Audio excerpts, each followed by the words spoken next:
ये 6 सितंबर को जो फॉल आया था मैं उसको एक्सप्लेन करता हूँ। तो यहाँ पे एक डेली इम्बैलेंस था, मार्केट ने उसको टैप किया, लिक्विडिटी स्वीप हो गई, स्विंग मेरा ब्रेक हो गया। ठीक है, स्विंग ब्रेक होने के लिए मेरा स्ट्रक्चर शिफ्ट हो गया। ओपनिंग प्राइस थी उसके नीचे मार्केट ने ट्रेड किया, एग्जैक्टली 50% के लेवल पे आके टैप किया मार्केट ने और वहाँ से रिजेक्शन दिया एंड देन कंटिन्यू डाउन।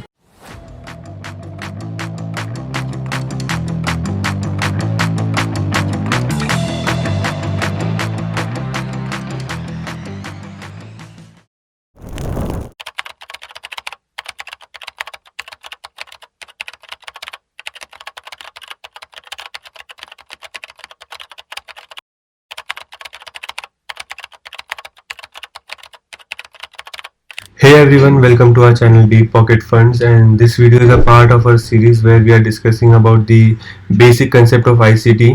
और इस वीडियो में हम बहुत ही इंटरेस्टिंग टॉपिक के बारे में डिस्कस करने वाले हैं which is the order block.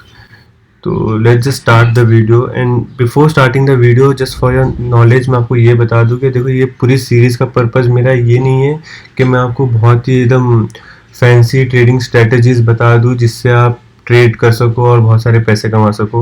ये पूरी सीरीज़ का मेरा एक ही पर्पज़ है कि मैं आप तक अपनी नॉलेज शेयर कर सकूं और आपको बता सकूं कि मार्केट में एक्चुअल में मूव कैसे होता है। जो मार्केट मेकर होते हैं उनकी साइकोलॉजी क्या होती है मार्केट में कोई भी मूव लाने के पहले, ठीक है। और उनको समझने के लिए ये सारे जो बेसिक कंसेप्ट है उनको समझना बहुत ज़रूरी है।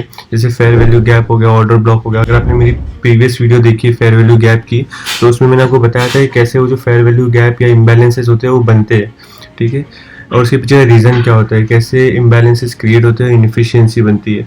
और सिमिलरली आज हम ऑर्डर ब्लॉक के बारे में डिस्कस करेंगे, थोड़ा सा डेप्थ में जा सकते हैं हम। मैं आपको सिंपली ये ऊपर से बता के नहीं चला जाऊंगा कि अच्छा ये लास्ट जो बाइंग कैंडल या सेलिंग कैंडल होती है वो ऑर्डर ब्लॉक होता है, इस तरह से नहीं बताने वाला। तो थोड़ा सा इन डेप्थ होने वाला है ये वीडियो, कैसे buying order selling order fill होते हैं और कैसे मार्केट मूव होता है उसके बारे में थोड़ा सा इन डेप्थ समझेंगे। So let's get started. देखो, अगर आपको ऑर्डर ब्लॉक समझना है तो आपको एक सप्लाई और डिमांड का जो कंसेप्ट होता है उसको समझना बहुत ज़रूरी है। Now what do I mean by this? देखो, सप्लाई है, डिमांड है, ठीक है। मार्केट में अगर इस तरह से इमेजिन करो, कोई भी स्टॉक की अगर जब डिमांड बढ़ती है तो क्या होता है, बाइंग होती है, और बाइंग होने की वजह से क्या होता है, उसके स्टॉक का प्राइस अपसाइड मूव होता है, ठीक है। सिमिलरली कभी किसी स्टॉक में सप्लाई ज़्यादा हो जाती है तो उसमें क्या होता है, सेलिंग देखने मिलती है, और सेलिंग की वजह से क्या होता है, ड्रॉप करता है प्राइस, ठीक है। अब ये बेसिकली जो सप्लाई और डिमांड हो रहा है जिसकी वजह से ये प्राइस अप या डाउन मूव हो रहा है, ये बेसिकली बाइंग और सेलिंग ऑर्डर्स फिल हो रहे हैं, ठीक है। बाय कर रहा है या तो कोई सेल कर रहा है। अब ये बाइंग और सेलिंग ऐसे हवा में तो नहीं हो रही है, ठीक है। जब कोई भी बाय कर रहा है तो उसके अगेंस्ट उसको कोई ना कोई तो है सेलर जो उसको सेल कर रहा है, और अगर सपोज सेलिंग हो रही है तो उसके अगेंस्ट कोई ना कोई तो बायर है, राइट, जो उसको बाय कर रहा है। तो ये जो पूरा सेलिंग और बाइंग का जो ऑर्डर फिल होता है ना, इसी से मार्केट मूव कर रहा है, इसी से ये सारी कैंडल्स बनती है, ठीक है, जो प्राइस रीबैलेंस करता है। फॉर एग्जांपल देखो, यहाँ पे दिख रहा है कि प्राइस तरह से मूव हुआ एंड सडनली एक अपसाइड का मूव हुआ, ठीक है। अब यहाँ पे क्या हो गया, इमीडिएट रीबैलेंस हो गया। इसका लो देखो और इस कैंडल का हाई देखो, तो इसने क्या किया, इमीडिएटली रीबैलेंस किया प्राइस को। अब ये रीबैलेंस कैसे हुआ, क्योंकि इस सेलिंग ऑर्डर्स के अगेंस्ट बाइंग ऑर्डर फिल हुए एंड देन फिर रिमेनिंग सेलिंग ऑर्डर्स फिल हुए। तो ये जब रीबैलेंसिंग होता है इस तरह से, जब बाइंग ऑर्डर्स और सेलिंग ऑर्डर्स फिल होते हैं तब जाके मार्केट में मूव आता है, ठीक है। अब इसी बाइंग और सेलिंग के ऑर्डर्स के कंसेप्ट पे हमारा ऑर्डर ब्लॉक का कंसेप्ट भी डिपेंड करता है। अब उसको समझते हैं कैसे। अब फॉर एग्जांपल मार्केट में अगर मुझे बहुत ज़्यादा क्वांटिटी में सेलिंग करनी है, फॉर एग्जांपल ये मेरा एक रेजिस्टेंस है, ठीक है, यहाँ से मुझे बहुत ही ज़्यादा क्वांटिटी में कुछ चीज़ सेल करनी है। अब मैं सेल करने जाऊँ तो ऐसे तो नहीं कि जाके मैंने मार्केट में सेल कर दिया और सेलिंग हो गई, नहीं, मुझे कोई ना कोई सामने बायर चाहिए, राइट, कि उन ऑर्डर्स को कोई ना कोई बाय कर सके अगर मैं सेल कर रहा हूँ तो।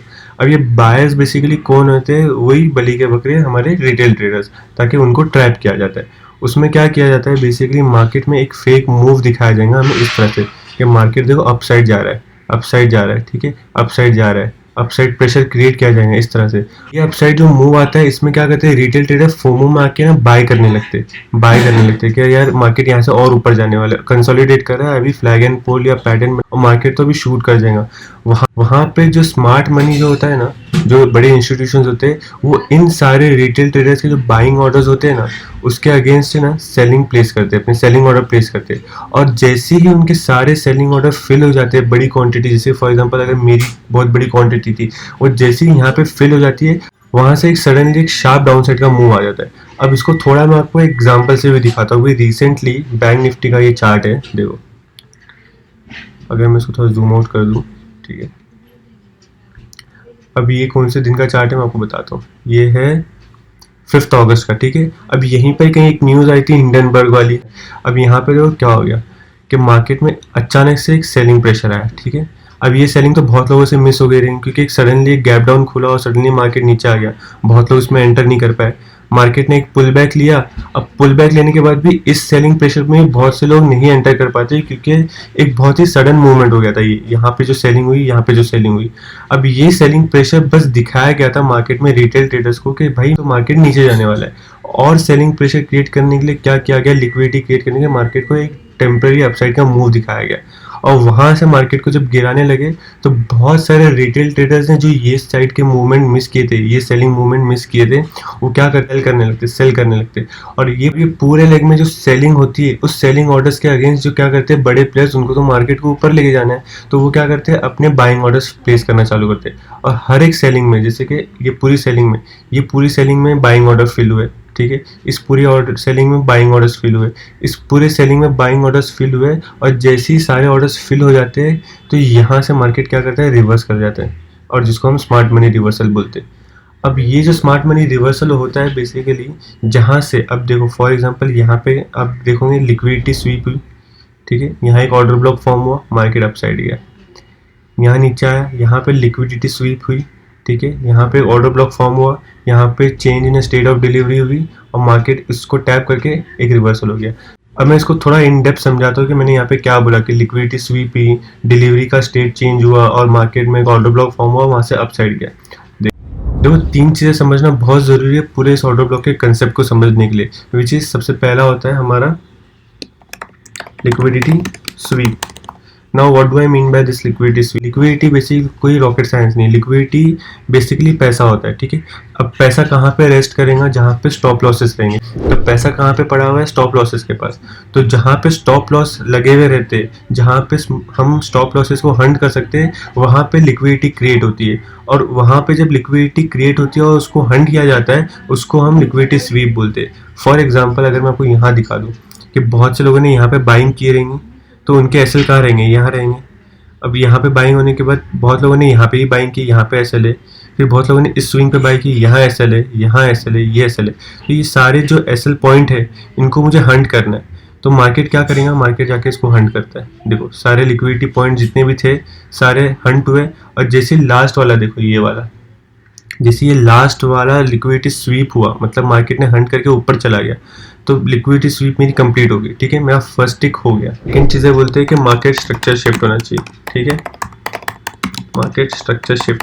अब मार्केट स्ट्रक्चर शिफ्ट का मतलब क्या होता है, कोई बताता नहीं, मैं आपको बताता हूँ मार्केट स्ट्रक्चर शिफ्ट होता क्या है। बेसिकली जब भी एल्गोरिदम वर्क करता है, देखो एल्गोरिदम वर्क कर रहा है पूरे मार्केट को मूव करने में, तो जब भी एल्गोरिदम में ये पूरे सेलिंग डिलीवरीज कंप्लीट हो गई, मैंने क्या बताया, लिक्विडिटी हंट कर रहा है, लिक्विडिटी हंट कर रहा है, लिक्विडिटी हंट कर रहा है, और ये लिक्विडिटी हंट। अब एल्गोरिदम क्या चाहता था कि लास्ट तक की पूरी लिक्विडिटी हंट हो। अब ये लिक्विडिटी हंट हो गई। अब यहाँ पे लिक्विडिटी हंट होने के बाद जितनी भी सेल साइड की इसकी डिलीवरीज थी वो कंप्लीट हो गई। अब सेल साइड की डिलीवरी से इसको बाय साइड की डिलीवरी पे शिफ्ट होना है, तो वहाँ पे क्या होता है, मार्केट का स्ट्रक्चर शिफ्ट होता है, क्योंकि यहाँ पे change in state of delivery हो रही है, क्योंकि जो भी डिलीवरी हो रही है उसका स्टेट जो था वो चेंज हो रहा है। जितनी भी सेलिंग साइड की डिलीवरीज थी अब वो बाइंग साइड में कन्वर्ट होने वाली है। स्ट्रक्चर शिफ्ट कब होगा, जो भी हमारी प्रीवियस कैंडल का स्विंग था, जहाँ से लास्ट सेलिंग हुई थी, या जो भी लेग था, अगर उसके ऊपर मार्केट क्लोज हो जाए, ठीक है, वहाँ पे हमारा स्ट्रक्चर शिफ्ट हो जाता है। तो हमारा फर्स्ट चीज़ जो थी लिक्विडिटी स्वीप, वो भी हो गई। हमारे ये जो स्विंग बना था, इस स्विंग के ऊपर चला गया मार्केट, ठीक है, और क्लोज कर दिया, तो हमारा जो सेकंड पार्ट था वो भी हो गया। अब हमारी थर्ड चीज़ होती है विच इज़ ऑर्डर ब्लॉक को वैलिडेट होना। अब ऑर्डर ब्लॉक वैलिडेट कब होता है मैं आपको समझाता हूँ, बहुत लोग ये चीज़ भी नहीं बताते कि फॉर एग्जांपल जो भी मेरी लास्ट सेलिंग कैंडल थी, ये मेरी लास्ट सेलिंग कैंडल थी, ठीक है, क्योंकि ये सारी तो इनसाइड कैंडल है, हम इसको कंसीडर नहीं करेंगे। तो ये मेरी लास्ट की सेलिंग कैंडल थी। अब इस सेलिंग कैंडल का जो मेरा ओपनिंग प्राइस था, इस ओपनिंग प्राइस के ऊपर जाके कोई भी कैंडल जब क्लोज हो जाती है, तब जाके मेरा ये जो ऑर्डर ब्लॉक है वो वैलिडेट कंसीडर होता है, तब जाके मैं इस ऑर्डर ब्लॉक को वैलिड कंसीडर करूँगा। थर्ड चीज़ क्या है हमारी कि वैलिडेट ऑर्डर ब्लॉक होना चाहिए। ठीक है। अब हमारी तीनों चीज़ें चेकलिस्ट हो गई, राइट। अगर हम उसको चेक करेंगे कि फर्स्ट क्या था हमारा, कि हमारी लिक्विडिटी स्वीप हो गई। सेकंड क्या था, हमारा स्ट्रक्चर शिफ्ट हो गया। और थर्ड चीज़ क्या थी, जो हमारी ओपनिंग प्राइस है मार्केट उसके ऊपर ट्रेड करे, तो वो भी कर लिया। तो हमारी तीनों चीज़ें हो गई, लिक्विडिटी स्वीप हो गया, स्ट्रक्चर शिफ्ट हो गया, ऑर्डर ब्लॉक वैलिडेट हो गया। इसमें आता है हमारा कंसेप्ट अभी एक मीन थ्रेशोल्ड का, उसके बारे में हम थोड़ा डिस्कस करेंगे। तो सबसे पहले मैं क्या करता हूँ कि इस ऑर्डर ब्लॉक को मैं मार्क कर लेता हूँ, ठीक है, यहाँ पे। ठीक है, ये मेरा ऑर्डर ब्लॉक हो गया। अब नाउ यू कैन सी कि मेरी जो लास्ट सेलिंग कैंडल थी, यहाँ से लेके यहाँ तक, ये मेरी सेलिंग कैंडल थी। मार्केट ने क्या किया, फॉल करते हुए नीचे आया, इस ऑर्डर ब्लॉक को वैलिडेट किया, अपसाइड गया, इस ऑर्डर ब्लॉक के अंदर आके ट्रेड किया और यहाँ से अपसाइड गया। ठीक है, तो नाउ यू कैन सी किस तरह से हमारा ऑर्डर ब्लॉक रिस्पेक्ट हो रहा है। ठीक है, अब इसके अंदर एक कंसेप्ट आ जाता है मीन थ्रेशोल्ड का। तो मीन थ्रेशोल्ड बेसिकली क्या होता है, जो हमारा ऑर्डर ब्लॉक होता है, उस ऑर्डर ब्लॉक का जो हमारा 50% का लेवल होता है ना, जो मिड पॉइंट होता है, उसको हम मीन थ्रेशोल्ड बोलते हैं। ठीक है, इसको थोड़ा अच्छे से एक्सप्लेन करता हूँ। फॉर एग्जाम्पल, ये मेरा ऑर्डर ब्लॉक था। ठीक है, अब इस ऑर्डर ब्लॉक को हम लोग मेजर करेंगे फिब के थ्रू। मैं यहाँ से लेके यहाँ तक एक फिब लगाऊंगा। ठीक है, इसके अंदर मैंने क्वाड्रेंट बना रखे। अगर मैं इस ऑर्डर ब्लॉक हाई और लो को मार्क करूँ, ठीक है, ये 0% है, 25%, 50%, 75% और 100%। तो इसका जो ये 50% जो है मिड पॉइंट है, वो मेरा होता है बेसिकली मीन थ्रेशोल्ड। तो मेरे ऑर्डर ब्लॉक का जो 50% का एरिया रहेगा, उसको मैं मीन थ्रेशोल्ड बोलूँगा। देखो कभी कभी क्या होता है कि ऑर्डर ब्लॉक बहुत छोटे बनते हैं। फॉर एग्जाम्पल देखो इस केस में ये इतना छोटा सा ऑर्डर ब्लॉक बना, इसको आके मार्केट ने टैप किया और अपसाइड का मूव दे दिया। तो इस केस में क्या हो जाता है कि ऑर्डर ब्लॉक छोटे रहने की वजह से हमारे एसएल भी छोटे होते हैं। बट जब हमारा ऑर्डर ब्लॉक इतना बड़ा हो, जब 200-250 पॉइंट का मेरा ऑर्डर ब्लॉक रहेगा, तो मैं इतना बड़ा एसएल तो नहीं लगा सकता। तब हम क्या करते हैं, इस ऑर्डर ब्लॉक को मेजर करते हैं और उसका जो 50% जो मीन थ्रेशोल्ड होता है उसको मार्क करते हैं। आप गौर से देखोगे ना, तो मार्केट ने कितने प्यार से इसको रिस्पेक्ट किया। देखो यहाँ पे, यहाँ से ओपन होके मार्केट आता है, इस मीन थ्रेशोल्ड को टैप करता है इस ऑर्डर ब्लॉक के, और यहाँ से एक अपसाइड का मूव देता है। अब मैं यहाँ पे ट्रेड प्लान करके यहाँ का एसएल लगाऊंगा, वो मेरे लिए ज़्यादा कन्वीनियंट है ना। इनफैक्ट कि मैं यहाँ पे ट्रेड प्लान करूँ और यहाँ तक का एसएल लगाऊँ, डजंट मेक सेंस, राइट। तो इसलिए मीन थ्रेशोल्ड बहुत इंपॉर्टेंट होता है। जब भी हमारे ऑर्डर ब्लॉक बहुत बड़े होते हैं, उसको मेजर कर लो। कभी कभी ऐसा होगा कि विक 25% तक भी आती है, 75% तक भी आती है। ये क्वाड्रेंट बहुत इंपॉर्टेंट होते हैं। तो ये क्वाड्रेंट पे अगर मार्केट ट्रेड करता है इस ऑर्डर ब्लॉक के अंदर आके, तब वहाँ पे हम अपनी एंट्री प्लान कर सकते हैं और अकॉर्डिंगली अपने स्टॉप लॉसेस भी डिफाइन कर सकते हैं। बेसिकली ये एक बुलिश ऑर्डर ब्लॉक था। ये जितना भी था, ये लास्ट सेलिंग कैंडल हमारी बुलिश ऑर्डर ब्लॉक थी। अब एक बेरिश ऑर्डर ब्लॉक का एग्जांपल देखते हैं। थोड़ा सा मार्केट में आगे जाते हैं, यहाँ पे आते हैं। देखो अब ये रिसेंटली हुआ है, ये 6 सितंबर को जो फॉल आया था, मैं उसको एक्सप्लेन करता हूँ। हमारा, अगर मैंने अपने वीडियो देखा रहेगा, मैंने इससे पहले बताया कि ये फॉल क्यों आया था। यहाँ पे एक डेली इम्बैलेंस था, मार्केट ने उसको टैप किया और वहाँ से रिजेक्शन दिया। हमारी 3 चीज़ें थी, ठीक है। सबसे पहले हमने क्या बोली थी कि लिक्विडिटी स्वीप होना चाहिए, लिक्विडिटी स्वीप हो गई, यहाँ से लिक्विडिटी स्वीप ही नीचे आ गया मार्केट। सेकेंड क्या था कि हमारा स्ट्रक्चर शिफ्ट होना चाहिए, ठीक है। हमारा स्विंग था ये, ठीक है, ये हमारा स्विंग था इस तरह से, ये स्विंग बना, ये स्विंग मेरा ब्रेक हो गया, ठीक है। स्विंग ब्रेक होने के लिए मेरा स्ट्रक्चर शिफ्ट हो गया, प्लस जो मेरी ओपनिंग प्राइस थी उसके नीचे मार्केट ने ट्रेड किया, तो मतलब ये मेरा ऑर्डर ब्लॉक वैलिडेट हो गया। अब इस ऑर्डर ब्लॉक को मैं क्या करूँगा, मैं मेजर करता हूँ, ठीक है। अब मैं इस ऑर्डर ब्लॉक को मेजर करते, ये मेरा ऑर्डर ब्लॉक है, मैंने यहाँ से लेके यहाँ तक उसको मेजर किया। तो यहाँ पे देखो एग्जैक्टली इस 50% के लेवल पे आके टैप किया मार्केट ने और वहाँ से रिजेक्शन दिया एंड देन कंटिन्यू डाउन। तो इस तरह से मीन थ्रेशोल्ड कितना हेल्पफुल होता है देखो, और किस तरह से हम ऑर्डर ब्लॉक को फाइंड कर सकते हैं। सिंपली आपको 2 या 3 चीज़ें देखनी है, लिक्विडिटी स्वीप देखना है, मार्केट में स्ट्रक्चर शिफ्ट देखना है, और then we have to see a pull back कि उस ऑर्डर ब्लॉक में मार्केट आके एक बार ट्रेड करे, और हम उसके अकॉर्डिंग हमारे एसएल को भी डिफाइन कर सकते हैं और हमारे टारगेट को भी नेक्स्ट लिक्विडिटी तक। ये बेसिकली मेरा थोड़ा हायर टाइम फ्रेम पे मैंने इसके ऊपर भी एक वीडियो बनाया था कि यहाँ पे मैंने ट्रेड कैसे प्लान किया। यहाँ पे कहीं तो मेरा टारगेट था जो ऑलमोस्ट हिट हुआ, ये लिक्विडिटी थी बेसिकली। अगर मैं आपको दिखा दूँ,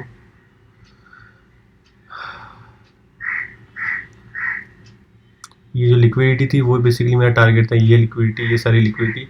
अब नीचे और भी पेंडिंग लिक्विडिटीज़ है, जैसे कि ये वाली लिक्विडिटी है, तो मार्केट उनको हंट करने जा सकता है again. Then we have this fair value gap and then imbalance, तो मार्केट इन सब लिक्विडिटी को लेने के लिए वापस अब नीचे आ सकता है। तो आई कैन सी कि एटलीस्ट मार्केट अभी 49,650 तक जा सकता है आने वाले टाइम पे।